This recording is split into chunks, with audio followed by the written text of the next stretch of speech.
In geopolitical news, the United States says it has closed its consulate in Chengdu, China. Beijing ordered the consulate closed last week, you might recall, in retaliation for a U.S. order to shut down the Chinese consulate in Houston. And Yun joins us from Beijing with the latest. You've had all weekend to think about this, Eunice. So we're looking for big-time insight, analysis, and to tell us what exactly was happening. But again, you'll probably only be telling us. That's right. No, so over the weekend, there was a lot of color.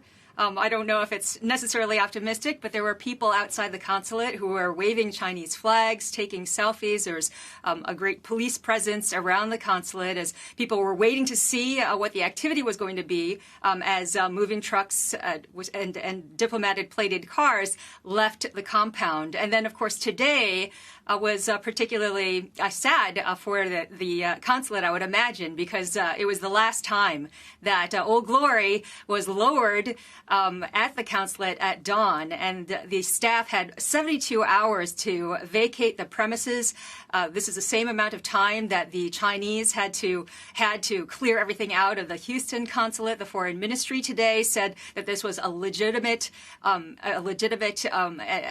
not appropriate, but a legitimate and necessary response. I keep forgetting this. The legitimate and necessary response to this. And what was also interesting today was that the state media was playing video of black plastic bags and what it described as shredded paper on the U.S. consulate grounds. And it seemed to be suggesting that the way the Americans were reacting was very similar to what purportedly was Chinese officials burning documents in open trash bins in Houston. One way, though, that the Chinese have been trying to stress that they are different is that they're saying that from a tit-for-tat move, yes, they've taken over the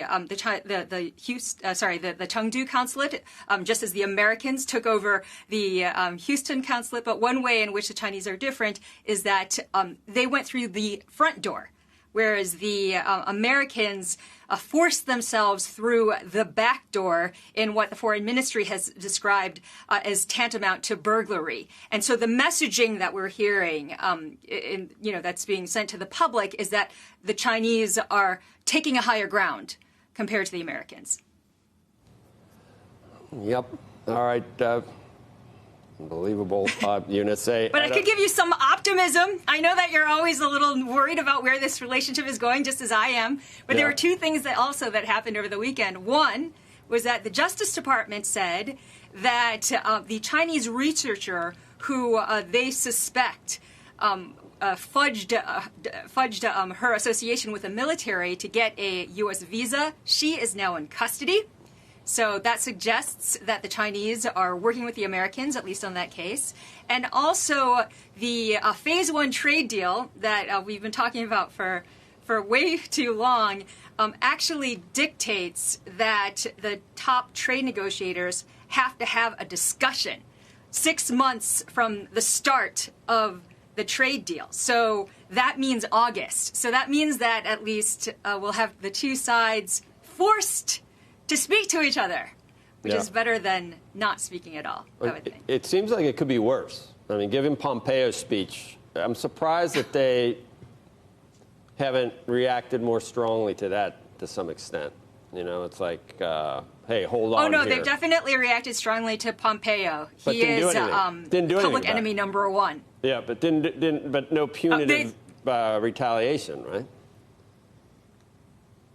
Right. There's no punitive retaliation, but right now they're moving tit for tat, right? So they're looking at the consulate move, and then they're moving on the consulate. Okay. And I think that you don't see a stronger reaction because at the end of the day, I don't think that the Chinese want this to escalate to the point where there is no other choice but war.